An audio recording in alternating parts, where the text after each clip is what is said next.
Abdul high Kalu নামের একজন মুক্তিযোদ্ধার গলায় জুতার মালা পরানো হয়েছে।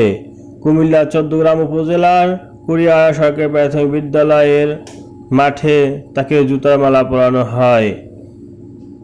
জানা গেছে, আব্দুল হাই কানু উপজেলা কৃষক লীগের সভাপতি।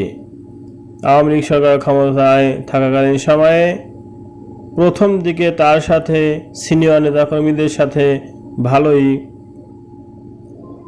ভাব ছিল। পরে তাদের সাথে সম্পর্ক তিক্ততা হলে তার নামে হত্যা মামলা দেয়া হয় এবং তিনি প্রায় 6 থেকে 7 বছরের মতো গ্রাম ছাড়া ছিলেন।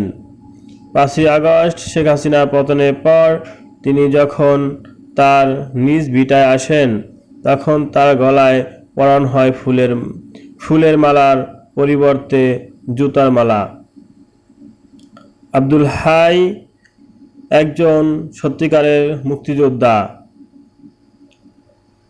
তিনি একবার শেখ হাসিনার সাথে দেখা করার জন্য তার গাড়ির নিচে ঝাঁপিয়ে পড়ে আলোচিত হয়েছিলেন। যাই হোক, এটাই হয়তোবা ডক্টর ইউনূস স্যারের রিসেট বাটনের ফল। তিনি রিসেট বাটন পুশ করে দিয়েছেন, তার জন্য 1971 সালের মুক্তিযোদ্ধাদের গলায় এখন জুতার মালা পরানো হয়। আশা করি আর কোনো মুক্তিযোদ্ধাকে লাঞ্ছিত করবে না।